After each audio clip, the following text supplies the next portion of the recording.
Kami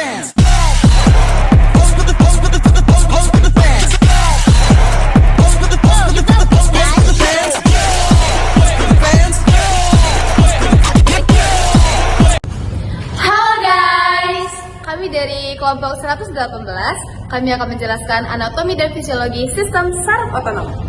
Tonton videonya sampai selesai ya. Tubuh manusia adalah ciptaan yang luar biasa. Bayangkan saja jantung kita berdetak, paru-paru kembang dan kempis, pencernaan bekerja, bahkan pupil mata dapat menyesuaikan cahaya. Semuanya terjadi tanpa kita sadari.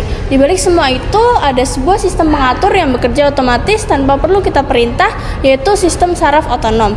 Sistem ini terbagi menjadi dua bagian besar, yaitu yang pertama sistem saraf simpatis yang mempersiapkan tubuh untuk menghadapi stres, bahaya, atau aktivitas fisik. Inilah yang disebut mekanisme fight or flight. Yang kedua, sistem saraf parasimpatik yang bekerja sebaliknya, menenangkan tubuh, membantu istirahat, pencernaan, dan memulihkan energi. Dikenal juga dengan mekanisme rest and digest. Kedua sistem ini saling melengkapi, menjaga dan keseimbangan dan memastikan kehidupan kita berjalan dengan baik setiap detiknya. Mari kita bersama-sama menjelajahi lebih dalam otonomi dan fisiologi sistem saraf otonom.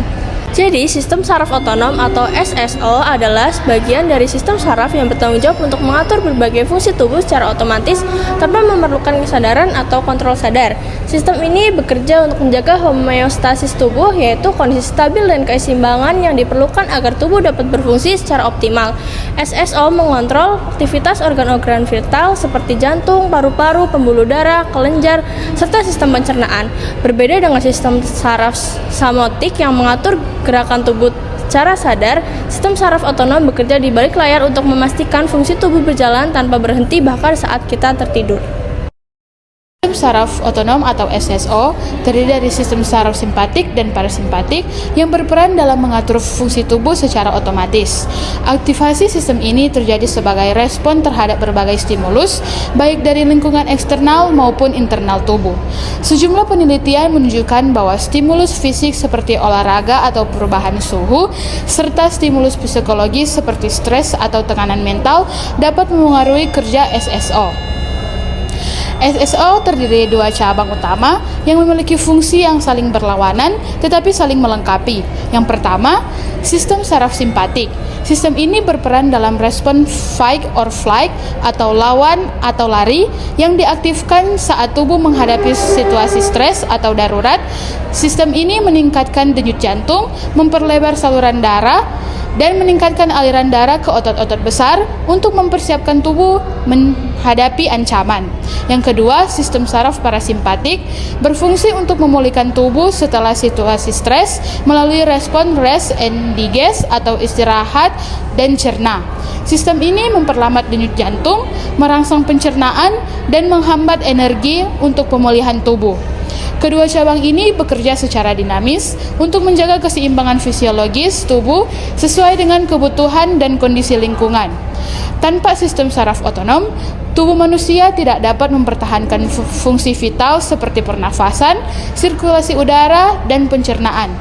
Oleh karena itu, SSO menjadi komponen yang sangat penting dalam menjaga kehidupan. Pemahaman mendalam mengenai sistem ini juga penting dalam konteks medis, terutama dalam menangani kondisi seperti hipertensi, gangguan pencernaan, atau disfungsi otonom. Dengan mengatur fungsi tubuh tanpa memerlukan perhatian sadar, sistem saraf otonom memungkinkan manusia fokus pada aktivitas sehari-hari tanpa harus khawatir tentang fungsi dasar tubuh mereka. Anatomi sistem saraf simpatis. Serabut-serabut saraf simpatis melewati rantai saraf paravertebral yang terletak di sisi kanan dan kiri sumsum tulang belakang. Dari sana, serabut ini akan diteruskan ke berbagai jaringan dan organ tubuh yang dikendalikan oleh sistem saraf simpatis. Setiap saraf simpatis terdiri dari dua bagian utama. Yang pertama, neuron preganglion atau saraf awal. Saraf ini badan selnya berada di bagian tengah samping sumsum tulang belakang. Yang kedua, neuron postganglion atau saraf lanjutan. Saraf ini menghubungkan sinyal ke organ sasaran. Serabut simpatis yang keluar dari sumsum tulang belakang melalui rami putih akan masuk ke salah satu dari 22 pasang ganglion simpatis yang berjajar seperti rantai di kanan kiri tulang belakang. Selain itu, ada juga ganglion prevertebral yang letaknya di perut dan panggul, misalnya ganglion coeliaca, ganglion aorticorenal, ganglion mesenterica superior, ganglion mesenterica inferior. Ada juga ganglion terminal, yaitu ganglion yang letaknya sangat dekat dengan organ yang dikendalikan, contohnya kandung kemih dan rektum. Anatomi sistem saraf parasimpatis. Saraf dari sistem saraf parasimpatis keluar dari otak dan sumsum tulang belakang melalui saraf kranial 3 atau okulomotor, saraf kranial 7 atau facialis, saraf kranial 9 atau glosopharyngeal, dan saraf kranial 10 atau vagus. Saraf serta tulang belakang bagian sakral kedua dan ketiga, kadang juga dari sakral 1 dan 4. Saraf ini sangat penting karena mengatur banyak organ di dada dan perut seperti jantung, paru-paru, kerongkongan atau esofagus, lambung, usus halus, hati, pankreas, kandung kemih, dan bagian atas rahim atau uterus. Selain itu, saraf kranial 3 menuju ke mata. Saraf kranial 7 mengatur kelenjar air mata, kelenjar di hidung, dan kelenjar ludah submaksila. Saraf kranial 9 mengatur kelenjar ludah parotis. Untuk saraf simpatis atau bagian perbandingan, pembagiannya kira-kira begini. Serabut dari torakal 1 menuju ke kepala, torakal 2 ke leher, torakal 3 sampai 6 ke dada, torakal 7 sampai 11 ke perut, torakal 12 dan lumbal 1 sampai ke 2 ke tungkai bawah. Namun, pembagian ini tidak kaku karena sebagian besar saling tumpang tindih. Fisiologi sistem saraf otonom. Serabut saraf dalam sistem saraf simpatis maupun parasimpatis menggunakan dua jenis zat kimia atau neurotransmitter untuk mengirim sinyal, yaitu asetilkolin dan norepinefrin. Saraf postganglion simpatis umumnya melepaskan norepinefrin, karena itu saraf ini disebut sebagai serabut adrenergi. 2. Saraf postganglion parasimpatis melepaskan asetilkolin. Saraf ini disebut sebagai saraf kolinergi. Adapun pengecualian, saraf simpatis yang menuju ke lenjar, keringat dan beberapa pembuluh darah juga melepaskan asetilkolin, bukan norepinefrin. Selain itu, semua saraf preganglion baik simpatis maupun parasimpatis melepaskan asetilkolin. Oleh karena itu, serabut preganglion disebut sebagai kolinergi. Asetilkolin yang dilepaskan dari serabut preganglion ini berfungsi untuk mengaktifkan saraf postganglion baik di sistem simpatis maupun parasimpatis. Jadi di sini kita akan menjelaskan tentang perbedaan kerja parasimpatis dan simpatis pada organ tubuh kita dengan alat peraga yang sudah tertentu. Yang pertama, pada mata atau pupil. Pada parasimpatis, menyempitkan pupil atau kontriksi membantu fokus penglihatan mata.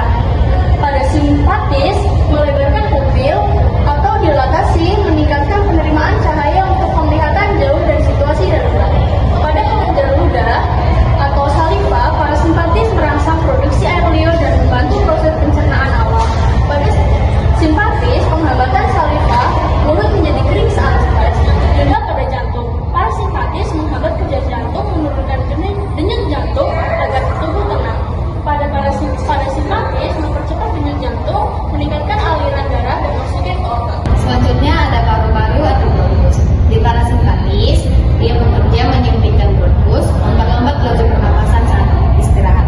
Di simpatis, dia merelaksasi bronkus, memperbesar saluran udara agar oksigen lebih banyak masuk.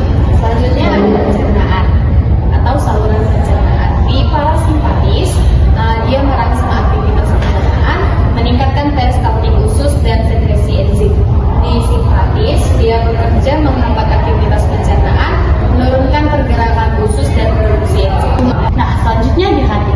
Di parasimpatis merangsang aktivitas hormon hati, terutama pengambilan metabolisme.